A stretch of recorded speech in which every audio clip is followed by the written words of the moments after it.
Today we're going to talk about managing a launch. This will be an overview about the launch of a product or an event or a retail outlet or anything. But it won't go into necessarily specifics about day to day, but it'll give you an idea of how the work should flow. So let's jump in. So the first thing that's really important to know with any kind of launch is that you're creating a story. If you think of the idea of creating a piece of theatre, of creating a piece of cinema, of creating some kind of creative output that someone's going to enjoy, an audience member, let's say, it's really key that we understand that everything is a story. So the product is part of the story, but the people, the presentation method, the creative process, they all work together to ensure that the story has value for the audience. You know, in really simple terms, you as the creative are the story. So let's see how this works. We've got the product here. So that might be some garments, for example. And they're really valuable because they tell a visual story, and it's tangible because the audience can kind of see it, they can touch it, you know, they can buy it, all those kinds of things. We've got the process here, and the process is really like the behind the scenes, how things are done, how the garments are produced, how the product is produced, how the product is you know, selected, how the product is interacted with, all that kind of stuff. Even down to how the event itself, how the launch itself is done, the process behind that. Then we have the people. So this might be the personalities of the people involved, the types of people involved, the different things people do. So, for example, you might have a makeup artist. What do they do? What's their story? A hairdresser. What do they do? What's their story? A stylist. What do they do? What's their story? And all of this comes down to the presentation. So, how you present the work, what words you use, you know, what copy you use, what imagery you use to kind of sell the ideas. And all of that together goes together to create the story. Now, each one of those has its individual story, but all together it creates the kind of overarching narrative. Now, if we think about this idea of each of these things having lots of little chapters they go through as well, we can kind of take this diagram and do it in micro for each one of these circles. So what the people look like, you know, we have lots of little overlaps here. So their skill sets, their aesthetic, their ideas, their personality, their story, so where they come from, what they have to do with the local community, all that kind of stuff. Next, we look at this idea of planning the narrative. So planning the story, or more likely, and hopefully, stories we're going to tell. So a strategic coordinated plan enables features, values, and benefits of a specific story or idea to be communicated to the appropriate audience. But we're really thinking here about strategies that will deliver the right message to the right people. So the story you tell the media is different to the story you might tell a friend on social media, for example. But given that you're the story and everything you do is the story, you're going to learn to need to speak about yourself in a promotional way. Now, how do we develop our narrative, right? How do we plan our narrative? Well, easily enough, we can start with demographics. So, do you have kids? Is that a thing you could say? Are kids involved in any way? You know, are we talking about rich people, poor people? Are we talking about things that are cost efficient? You know, things that are luxurious. Let's jump through a few of these. Buying habits. Do people rent? You know, these are all things that you add to your story. You know, focusing on age, focusing on sexuality, looking at, are they married? Are they single? Do they exercise? In what way? What kind of car? These are all kind of things that you can do about yourself that you can help connect to your story. An example of this might be, and let's take car for example, is I was working on an event once and we were sponsored by BMW, and we created a shoot all around BMW, this idea that BMW is about engineering and precision and luxury, and the fashion we were presenting at the same time was about engineering, precision and luxury, and we created a connection between two. You get coverage in car media magazines and you get coverage in fashion magazines as well. Works great for everybody. You know, what kind of media do you consume? So are there existing platforms you could look at? And then let's get deeper. So we're looking at the values, your values, the values of the product, the values of the event. So what makes you happy? What do you need from a brand? So this helps you connect to your consumer, helps you connect to your audience because you're sharing that connection. Yeah, so I'm just running through many of these different things. How are you unique? What do you stand for? What makes you mad? Great. What makes you mad? Traffic, excellent. That's a beginning of a social post with some great interaction. I'm wearing my hoodie in traffic because I am freezing cold. Doesn't that make you angry? And then people are posting back and forth, and away you go. Yeah, and creating that idea of building community. I can't live without my thick woolly socks on a freezing cold day. Hey, we have socks. Blah blah blah blah blah. So all these kinds of ideas of building stories, and these last two are really important. What drives you and what are your desires? So when we're focusing on creating this kind of interaction through our narrative, we're focusing on a call to arms, a call to action, a thing that someone can do. How do they interact with you? How do you build that community idea? So how do we communicate the story? So developing a communication plan will allow us to target specific messages to specific consumers or consumers of those messages, so your audience, through specific channels, things like media, social, all that kind of stuff. But it creates a relationship that's really, really important here, that we're creating this relationship and generating brand loyalty. So they're loyal to us. They want to be part of our world because we're telling them stories. We're reflecting their ideas, their world back to them. We're opening them up to a new world, some new ideas. So if we're thinking about this idea of your launch, here's our launch here, and let's do our plan. So from the beginning, we should be writing our story or stories. What are we saying? Both on an individual level, product presentation, process, people, all that kind of stuff. Then about 4 weeks out, we start to sell the story, the big story of the whole thing. New brand launching now, all about, I don't know, Welsh cheese. Big Welsh cheese brand launching right now. We've got 4 weeks coming out. 3 weeks out, you start to sell all of your stories. Here's the story of the person who makes the cheese. Here's the story of the cow that produces this cheese. Here's the story of the grass the cow eats. So we've got these little stories. Then 2 weeks out, we start to tell the inside scoop. We get BTS, right? Behind the scenes, not the Korean boy band, but behind the scenes. And we're telling the inside scoop of maybe showing people the process we go through. There's like maybe images of people working late at night saying, oh, working tirelessly to get this cheese out to you. Cheese was a very bad example. But these ideas that we're selling, a peek behind the curtain, information that most people don't get. That is really, really attractive to people. Then 1 week out from the event, we flood social media with marketing assets. So we create a custom Instagram tile. Every single person in our group posts it. Every single friend of theirs posts it. We use hashtags so we can connect it to a wider world. A better week out. So when someone goes onto their feed, every third, fourth, second, first post is all about our product, our event, our launch. On the day of, we communicate the experience. Everyone's going live, talking about it from their perspective, talking about what's happening, talking about how it's blowing up. Everyone's interacting back and forth. This is working, that is working. How fantastic, how exciting. And then after the event, after the launch, we echo. So we talk about all the things that are happening. This is what happened. This is exciting. Here are the new things that are going on now. This idea of back and forth, back and forth. But to do this, you need to have planned this out beforehand. So you have to have all of your assets ready to go, all of your image ready to go, all of your stories ready to go. And we do all of this so we create a connection. Now, creating connection is the final stage of the launching process, and it's your audience receives connection to you and your community by giving something voluntary in return. They give interaction. They give their story over. They connect with you. Now, in the case of a launch about that connection, it might be that they're spreading the word, it might be they're participating, so they might be coming and buying something from a store, they might have a customer service experience, they might be just spreading the word about how they like something. But they're giving of themselves, they're giving their time, and that grows and grows and grows and grows and grows. Think of the idea of dropping a stone into a pond. It's the ripple effect that grows out and out and out, and that makes that connection. So here's an action plan for you to manage your launch. So number 1, determine who your audience will be, both directly and indirectly. So directly might be people you're trying to sell to. Indirectly might be people that they're friends with, or people that maybe in the future might buy from you.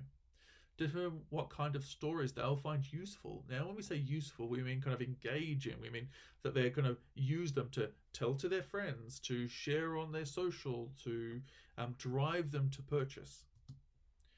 how can connect with these stories. So figure out how they're going to do it. So are they going to do it by interacting? Are they going to do it by being an audience or just watching? Are they going to do it by sharing? What platforms perhaps? So where that connection will take place is really about, will it take place on social media, traditional media? Will it take place in person? Hopefully not with COVID. Will it take place in in the form of a conversation, in the form of a kind of image-based post? Determine the number of likely audience members. Now, the first time you do it, it's really tricky, and you need to figure out, is this going to be enough? So maybe you can do some basic research there about statistical research, and your demographics might help you with that. So determine what you will need to create the content and the stories. This is a massive one. You can't share a story about some amazing BTS images from a photo shoot if you don't have a photo shoot. If you haven't organized a photo shoot, if you haven't got the BTS images, you haven't organized the content that goes in the shoot, you can't have that product. The idea of turning everything into an event is really, really important. Make sure that everything is documented. Make sure that you kind of build your assets from everything. Make sure that you have a really strong asset library to make that work. Determine how and where you're going to communicate to your audience. How and where is really, really important. So where, we've got that sorted out with where the connection might take place.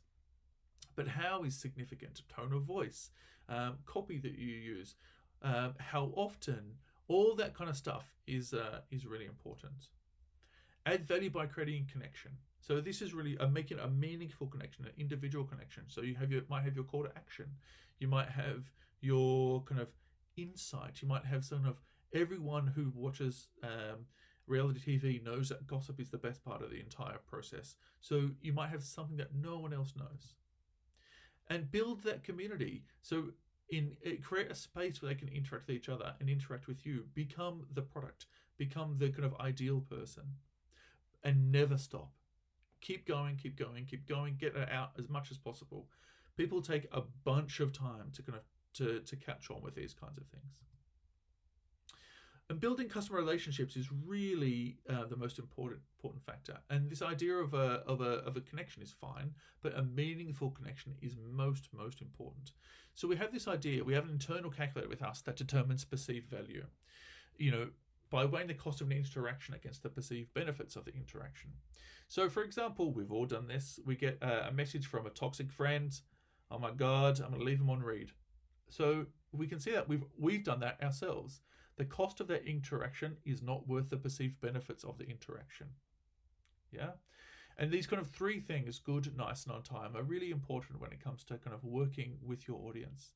So you've got to be either really, really good at predicting your audience's needs. You've got to be really, really nice to interact with, or you've always got to be on time, regular, and reliable. Now, ideally, you can be all of those, and people love that. When you're exciting, when you're really positive, when you're regular, people get a lot of comfort in that. It's like being the Friends version of customer relationships. So this is where we start to look at our target here. Okay, so how do we make this work? Well, this is where we kind of create the ideal person. And the ideal person might be a person who interacts with us all the time, loves everything that we do, all that kind of stuff. Then we might have a person who's trying to be the ideal, which is kind of where most of your audience is going to be, trying to be part of the messages, trying to be part of the stories, all that kind of stuff. And then we have a person who has, similar qualities and they're aligned with that person, but maybe not necessarily that person. And then we have someone who has similar values, but isn't necessarily aligned with that person. So maybe they might be interested in sustainable stuff, but not interested in fashion. So similar values, for example. And then lastly, we have someone who just connects because they like the aesthetics. You can see that as we grow out from the center there, the number of people become bigger, but the way that they interact becomes less direct. So that's why we target the ideal, because they're the people that create a really engaged audience base, a really engaged consumer base, and really understand your story and understand what you're trying to say. So make everything a story. So everything in this event, make it a story, publicize the absolute hell of it, be visible to everybody. Make everything an event. So make the opening of an envelope an event, for crying out loud, but make it part of what you're talking about. Make it part of the lifestyle. You're selling the lifestyle. Be the community. So interact with people, have people be part of who you are and what you do, and engage the community. So give back as well as broadcast. So interact back and forth, and never stop. Creating a lively audience, a kind of party, let's say, a party atmosphere makes a massive difference in any kind of launch, pre, during, and post. And now for a case study. This is the Bird's Nest website, and it's an Australian company, so you'll see that the seasons will be flipped from us here in the UK. And one of the things I love about this company is that they make their connection with their audience the most important thing they do. They call themselves a community. It is all about community narratives, and everything is an event. So it's that idea that celebrating big, celebrating small, celebrating everything, but celebrating it in a meaningful way. And if we jump through their website in a second, I'll give you a bit more of an overview of the company in a second and how they work. But it was started by it started in a very small town in the Snowy Mountains in Australia. Not many people in the town, and kind of about an hours away from the closest city, or they're about maybe an hour and a half away from the closest city. And they would often have like store launches and things like that, but they were finding that people weren't attending. It's a distance away, so the owner of the company at the time decided that they were going to shift their focus to digital launches, digital events, and they did this by creating really personal connections with their consumers. Again, it's about a community. One of the things that I love about Bird's Nest is it's predominantly run by women, owned by women, and each of them have like a fun title. You might have like the PR bird, the buyer bird, the designer bird, the stylist bird, and they've got some really interesting ways they approach their consumers. Let's take a look at some. So we can see here you can shop, you can look at different outfits, specifically dresses, different brands, and look at some master recommendations, which is a process of theirs, and jump on the sale. But if we go into Style Me, we can see, all right, what have we got? So we've got capsule collections, and we've got, look at this new Bohemian Grace, Corporate Queen, Classic Taste, Everyday Ease, and they help you connect with who you might be. Hey, look, this week I'm a Corporate Queen. Let's click on that. They look at style recommendations, and this is their personal style recommendation, which is based on your profile using an algorithm. But a lot of these aren't that hard to do. So if we look at something like body shape, that's pretty simple for anyone to be able to manage, with some flat lays and some measuring and some and some processes behind the scenes. But it creates a really meaningful connection. If someone can click on this idea like, oh, actually I'm breastfeeding, so I want to know what clothes are applicable for me. And you can see all through their work they call themselves Bird's Nest Girls, which is great. So I do have kind of like a community of people. Now, I've never breastfed, but I do know it's difficult to find outfits that make breastfeeding easy.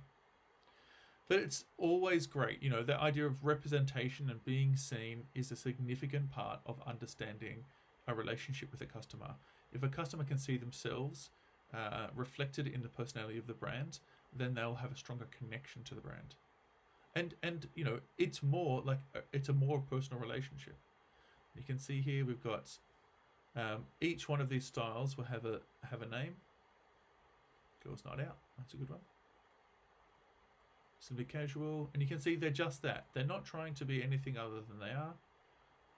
Okay, and let's look at something else.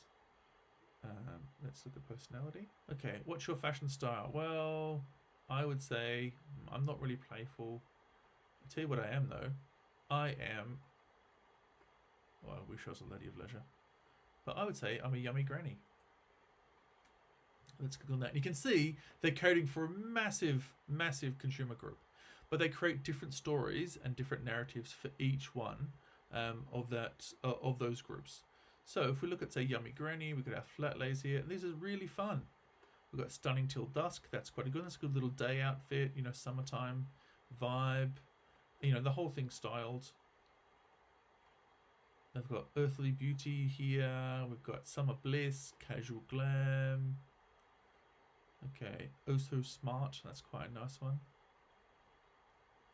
That's a wrap. This is a bit kind of edgy for Yummy Granny, but that's me, Okay. Let's see what we have here. So here's how the looks are laid out, which is great. So a little description here. And you can see, again, that personal sign-off. Share and the bird's nest girls. Hilarious. You know, think of that cultural touch point as well. The consumer group, the granny, they're going to know who Cher is. They're going to be part of, you know, they're going to understand that reference. Okay, and we've got all of our pieces here. They show us the sizing and the prices. We can kind of select from there. Hello, on sale, not too bad. All right, if we scroll down here, this is what works really well. So look, what suits me? You know, it's that idea of being known. It suits all boob types, all tummy types, all hip types, and it skims your waist. And it connects to these different personalities. So if we jump into Yummy Mummy, let's go back and do that instead of doing the click through. Here we are, Yummy Mummy, that's me. Okay. So we can see here, again, this is probably the daughter of the Yummy Granny. But, you know, might not be. And if we scroll down, we can see some overlay. There we go, there's our Stunning Till Dusk. Some overlap.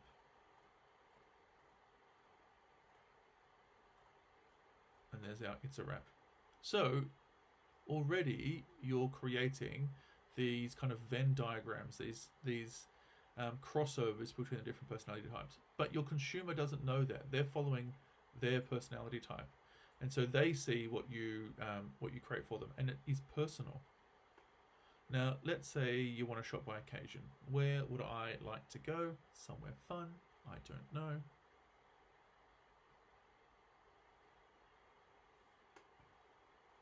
Oh, you know what? It's been a long time since I've been somewhere that required a lounge suit, so I'm going to click on that. It takes the stress out of me having to figure out what I have to wear, having to kind of look up places and figure out what the go is. We love an excuse to get a little dolled up, put together in a smart and sophisticated outfit. That's me every day in my tracksuit pants. Great. Collection of lounge suit outfits. Here we go. And here they are. I mean, some of these are amazing. That one particular, photo and buy, I love it. Let's click on that. What have we got? This is gorgeous. Okay. Again, you can see our breakdown of the garments here. I mean, everything's on sale. We love that ring. Oh, out of stock of those things. And look, they even have cosmetics that go with it. All right, let's have a look.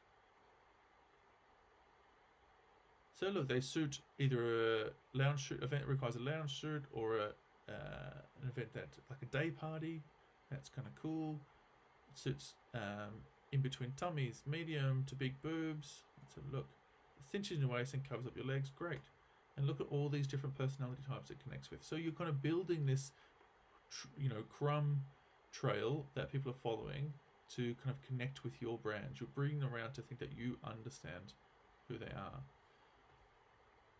And if we look at the Style Me section again, let's look at body shape. All right, what do I want to do here? Honestly, I'm all about, you know what? I want to show off my arms.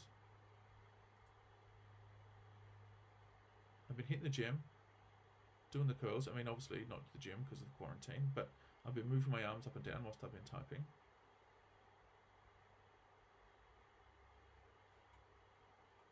And here we go. This is me. So one of the things that I love about the way that they connect in terms of body shape. Let's click on this body shape. Okay, is there's no judgment, right? It's preference. You either want to cover your arms or you don't want to cover your arms. It's not like you have nice arms or bad arms. They're just saying these are your options. Okay, and let's look at that for contrast. Let's look at cover up your arms. Okay, that's all it says. It's about preferred features, It's about making the choice to cover up your arms. One of the things that happens in the fashion industry is it's very negative towards people in their body shape. But this one is about showing off your favorite features, allowing you to feel nothing but confidence and empowering. That story is empowering. So as you can see, Bird's Nest are a fantastic case study for connecting with the community. Okay, if we look at how Bird's Nest interact on social, so we're checking out Facebook here, just picking out one of their posts. Again, it's all about the wording, right? They're telling the story. They're connecting directly with the consumer. Like they've got all the corporate comms here on the left-hand side. But if you look at this, outfit of the day, look and feel like a work of art in this eye-catching dress from our exclusive handpicked by birds. Right, this label, handpicked by birds. Again, it's another personal touch.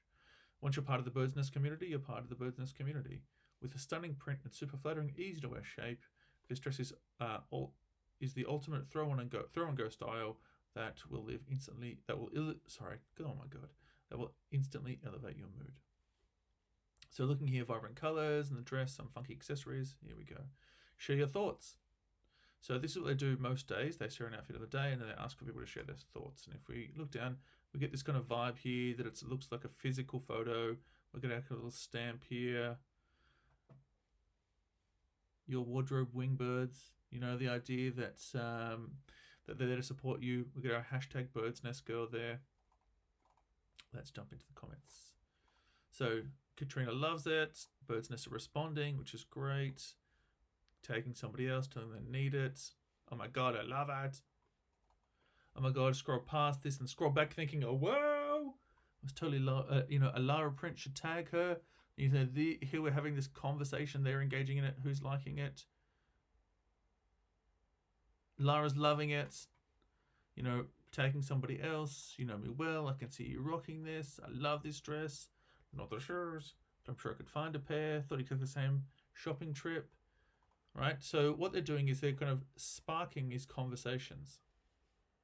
And they're trying to engage people to be part of their community. Right? You know, they're doing a lot of these kinds of things on their page. Bit of sunshine in their wardrobe, all hand pick, amazing prints and colours, so beautiful. A really engaged community, a safe space for people to kind of express themselves. Here's another ad for the day. But what this helps Bird's Nest do is they get to reach extra people, but those people tag other people, so they grow their community. Diolch yn fawr, thank you very much. You can follow us on Instagram, and we can be part of our community.